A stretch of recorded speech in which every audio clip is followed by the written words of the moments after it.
Hi, everybody. Thanks for watching this. I wanted to tell you this is a little time sensitive. Greetings again, dear ones.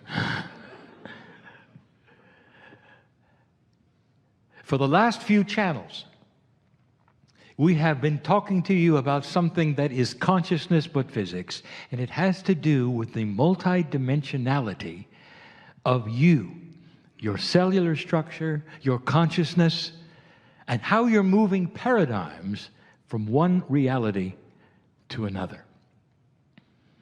And so we want to enhance that yet today.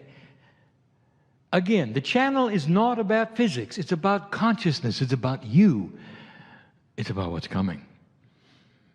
Now, yet again, I want to ask you to readjust your reality in the room.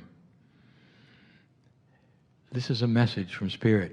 It's a benevolent message, a beautiful one, through the creative source that loves you.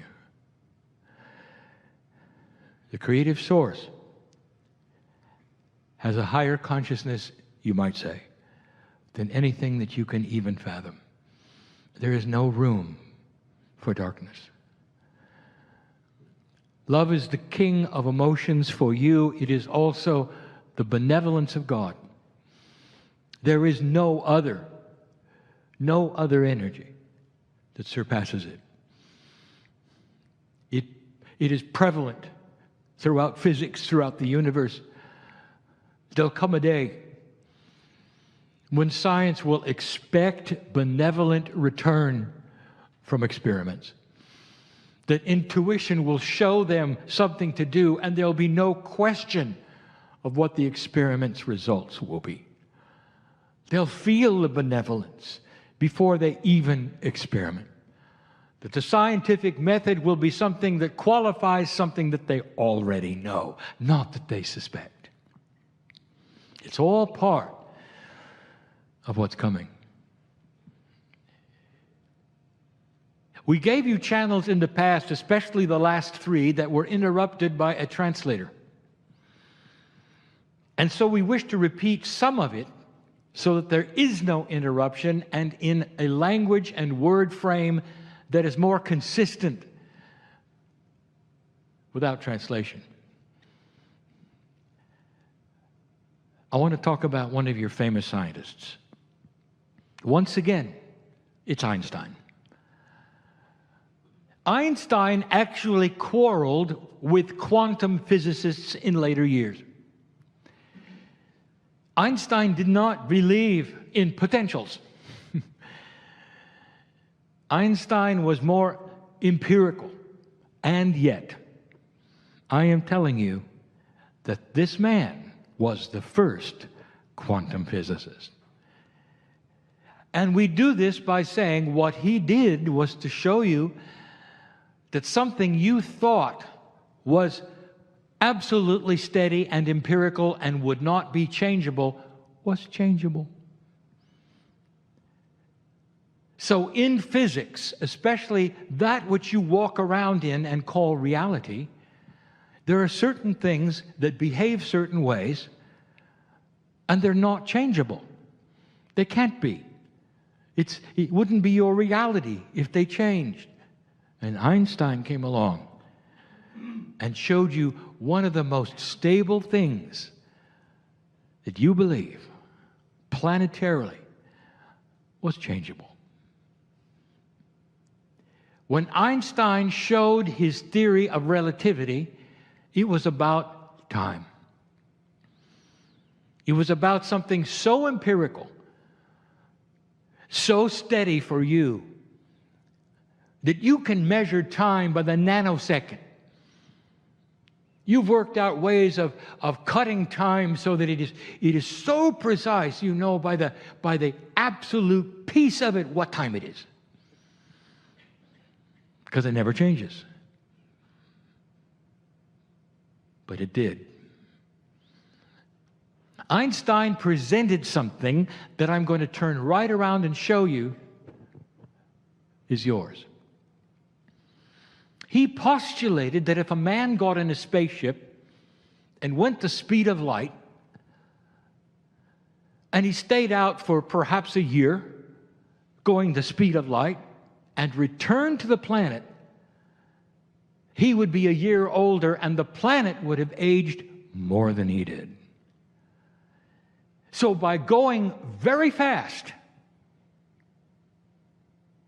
he slowed down his time relative to where he came from. Now, he didn't know that, and neither did Earth, until they met together, and then it was obvious. This rewrote the whole idea that something you thought was never going to change was variable. Now, I want you to just stop right there. That's quantum physics. Because it's going to rewrite what you think cannot be changed. Let's get back to the speed relationship to time. In 3 dimensions, in the thinking process that you have, even in 4 dimensions, you linearize everything. It has to be that way for you. It has to make sense for a human being. So speed to you is defined as the amount of duration between points. If you're driving a fast car, the duration will be shorter from A to B. An airplane, shorter from A to B. You go faster, the duration is shorter. And every time you mention speed, it's in a straight line. Now let me give you some what I call sideways logic. Could you go as fast in a circle? The answer is yes. Ignore that which you think is centrifugal force, which is not defined right. If you were to go in a circle instead of a straight line, could you still go fast? Of course. So now let's go very fast in a circle instead of a straight line. If you have that picture in your mind, now let's start to reduce the circle. And reduce and reduce and reduce and reduce and reduce until the circle is your cellular structure. You've heard the term vibrating at a higher level. A vibration to you is an oscillation, a back and forth motion. It's not, it's a circle. You are vibrating in a circle, and in this energy becoming multidimensional, your cellular structure is speeding up. Are you starting to get a picture? What would happen if your cellular structure started to speed up a lot more than someone else's? Using the theory of relativity in its purest form, ignoring some of the speed limits that Einstein has put there, can you see it would be possible for your clock to slow down and everyone around you is going faster? This results in a much longer lifespan, dear one. I just gave you the quantum reason why a high-vibrating soul will live longer. It's because you change time with your consciousness. Now, I've done this so that you can relate to what you already know. So it's not some high idea in metaphysics that has no grounding to it. Einstein showed it to you. But you're doing it at a cellular level. I'm going to give you a piece of information that I've never revealed before that is going to be on the planet and known shortly. Inventors are starting to move into a multi-dimensional reality. Even if they don't know it, they're starting to use some principles that are multi-dimensional. Now let me give you a paradigm that you are used to. And that is this: everything that works, that is mechanical, has to have a power supply. It really boils down to fire. There has to be fire. Heat is often needed, whether it's in steam or another way, in order to propel something. Fire equals light. Fire equals computing. Fire equals this, that. It all boils down to the elements of the planet fueling something you have created. Now, you'll get really good at efficient use of fire. That is a metaphor. But it still has to have a power supply. So the paradigm that I'm giving you is that in 3D, in order to have something that would appear to be energy, you have to have that which starts it somehow, a little or a lot. That is the paradigm of 3 dimensions. It has to come from something that is in front of you in order to develop it into something else. And you're getting, as I say, very good. What about quantum energy? Quantum energy is not linear. Now, if I told you it didn't need a power supply, I would be wrong. But let me tell you this, it does not need a 3-dimensional power supply.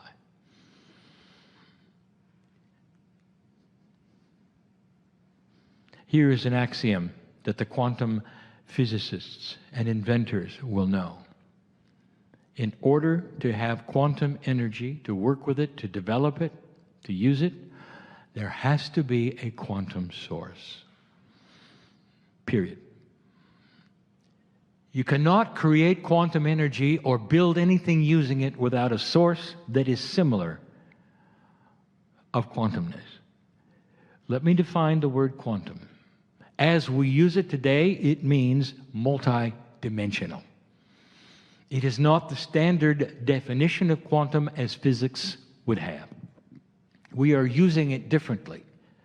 It means multidimensional.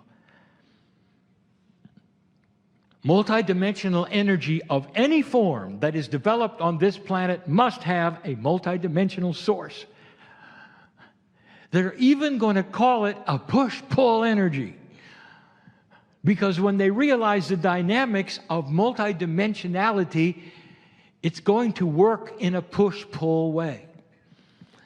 In linearity, one power supply simply pushes in one direction to fuel something that then does something. There's no push-pull. The closest push-pull energy you have was developed through a quantum mind called alternating current. And that is push-pull. If there's an engineer in the room, you will chuckle because you know I'm right. You look at the phase relationships of alternating current, and it's push-pull. Tesla knew about this, and it wasn't time. A quantum energy needs a quantum source. Now, before we go to the next step, where would you get a quantum energy? Do you know there are quantum biologists? If there are quantum biologists, that tells you something about your biology. What if it were quantum? There are quantum sources all over the planet. Some of the biggest, the absolute largest energies on this planet sit there and look at you and work 24/7, and they're quantum. Gravity is quantum. Magnetics is quantum. Light is quantum. The sources of quantum energy and development are with those 3. Plus 1, you. If you have a quantum biology, that means that you can do quantum things. The source is inside your DNA. Now, this is what has created the ability for you to vibrate faster with consciousness. Do you know that if you vibrate fast enough, and your consciousness is high enough, and you can integrate with the creative source, what happens? Your DNA starts to work at a very efficient level. You go past 44, 55, you get into 80s and 90s. And this now will explain something very controversial. The masters of this planet had vibrating DNA in the 90s, and they controlled physics. They could change one thing into another. They could work with life force. They could make massless objects. And they can do it because they are one with that which is around them, with a fast, high vibrating DNA. The quantum engine is already there inside you, and this explains why this new energy and the magnetic field is able to allow you to go further than you've ever gone before. A quantum engine, which is your biology, will create quantum thought, higher thinking inventions, because you think out of 3D. Many of you will outlive your families. There'll come a time when humanity looks at the few who are outliving the many. And you will again face the objection that you're using magic, not understanding that what you're using is the love of God. It's always been there. This is just one of many things that we'd love to share more with you. But if I wanted to summarize this portion of the message, it would be this. Everything that you wish to accomplish personally within you can be done using a quantum engine that is already in place and waiting to be started. The consciousness of thought, the emotions of love, benevolence, and compassion are catalysts for the quantum engine. Would you like me to say that again? The attributes of love, compassion, and benevolence are the catalysts for the quantum engine. That's what starts it. Fear will stop it. It creates a higher vibrating human being. Just like Einstein says, you surpass some of the attributes of physics as you know them when you start to vibrate higher. Did you know that disease is a lower vibration? Did you know that if your cellular structure vibrates higher, a lower vibrating disease cannot remain? Am I getting through? It's physics. It's the physics of consciousness. Interesting, isn't it, that of all the inventions that you're going to have in these next decades, of the quantum things that are going to occur, the one that you will use first is within you. Because you have to kickstart that one in order to have the others. Because these are going to come out of high consciousness thinking. And that is going to create engrams and patterns of thought that are going to connect to a universal source that gives you perfect physics, not limited physics as you live in. The inventions are in you, waiting to be connected to the source that created them. I want to give you something to think about. I want to paint a picture of a quantum source that is all over this planet. Einstein showed you you could change time. It was basic. It's been proven. I'm going to tell you something.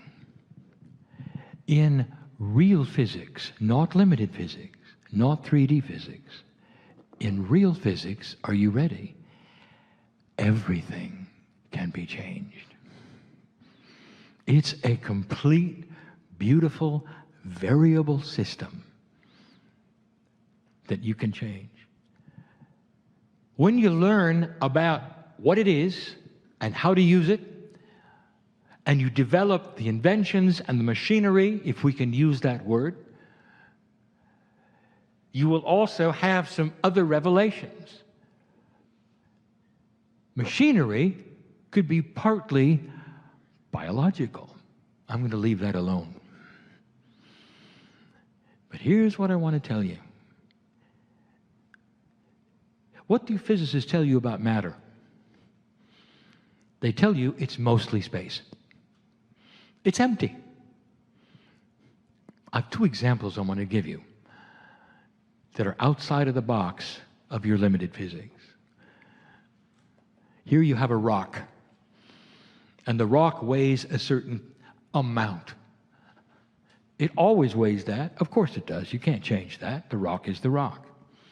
What if I told you you could change that? If you go inside a rock at the atomic level, it's mostly space. That means there's plenty of room to change the density that makes the rock weigh what it does. Dear ones, why does gold and lead, for a certain size, weigh more than basalt or some other light rock or a sponge? And the answer is density. So if you can molecularly, atomically change the density of the rock, you can change what it weighs. Now, if the rock is mostly space, you've got plenty of room, if you knew how to do it. By the way, Tesla did. Tesla is back, by the way. This will occur to humanity. When quantum energies are used, you can change quantum rules. If you change the density of the rock, you could make it massless. You can make it float. That's all you have to do. Dear ones, it's simply variable physics that in your box you don't think you can change. You didn't think you could change time either, did you? And that was in the 40s. It's going to happen. Imagine for a moment if you could change the weight of things. And you could do it easily through a quantum source, not a big power supply, forget that. And what source might you use to change the density of matter? Turn the page. You're sitting there and you have something I want you to do figuratively in this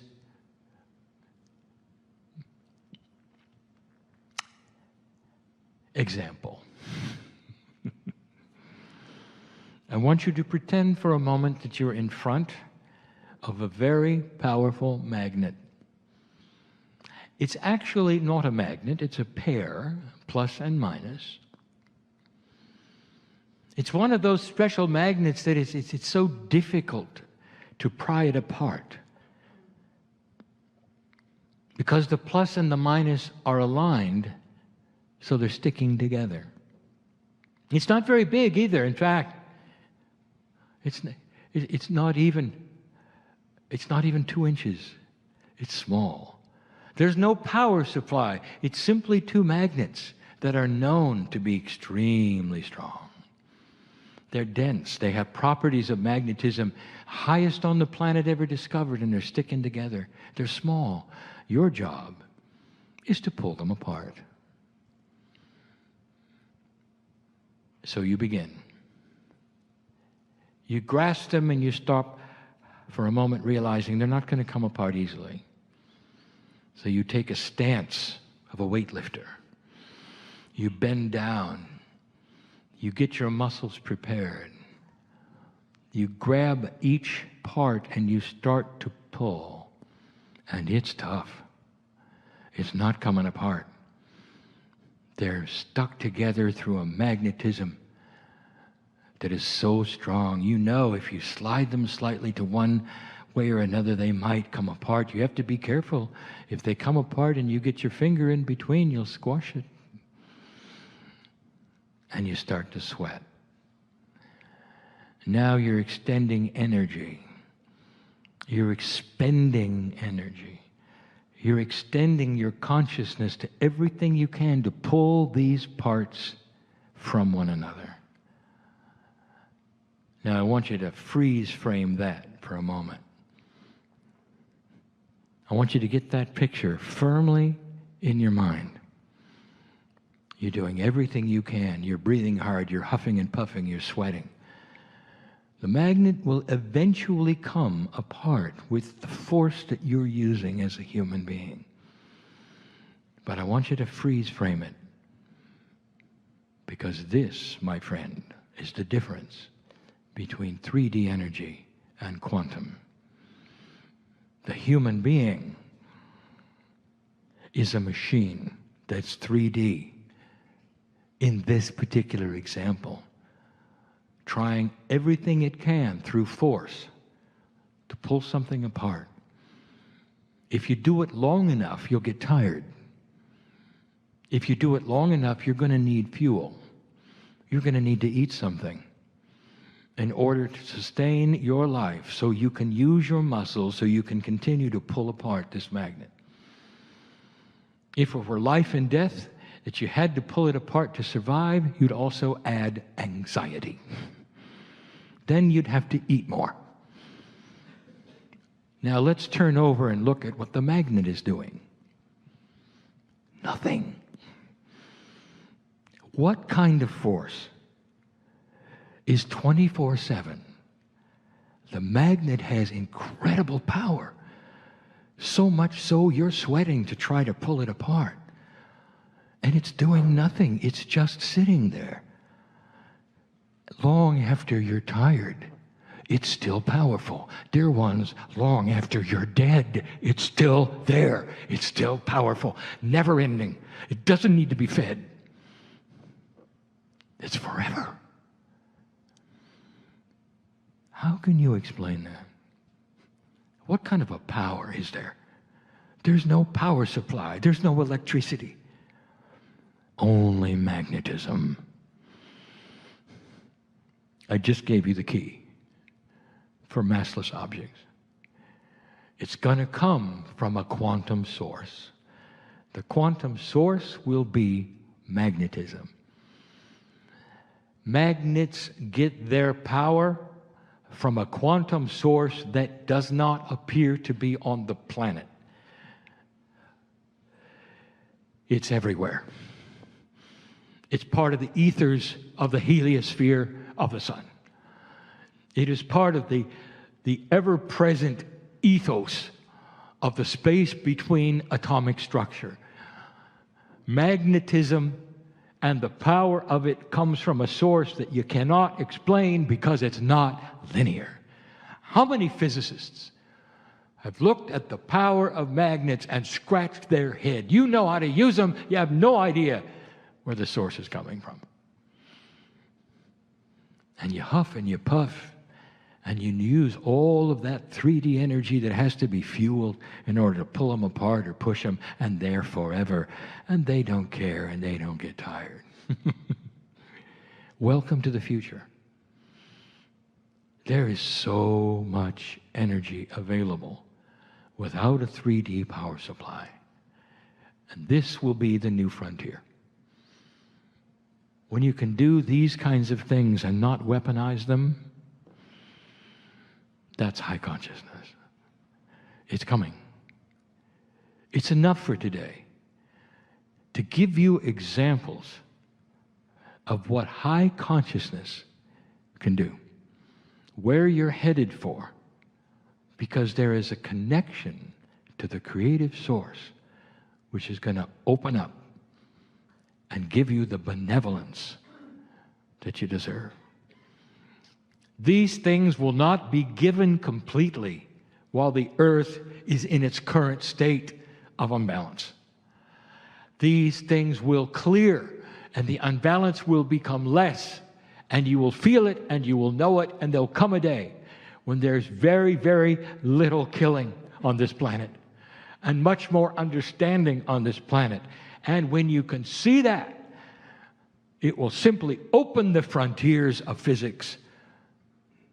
And like the magnet that is forever, it will create for you food and water and power and even youthing.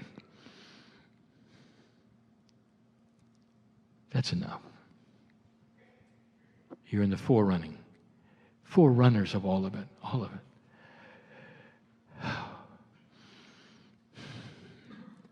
Planet after planet has been through this. It's coming. And you will say, Kryon, is it going to be in my lifetime? And I'm going to tell you, of course. Of course. You may look a little different, but you'll be alive. You're going to be here to see it, all of it. That's because you're an old soul. You paid the price to get here, with lifetime after lifetime of working with light, dear ones. Now it's time the light gives it back to you. And so it is.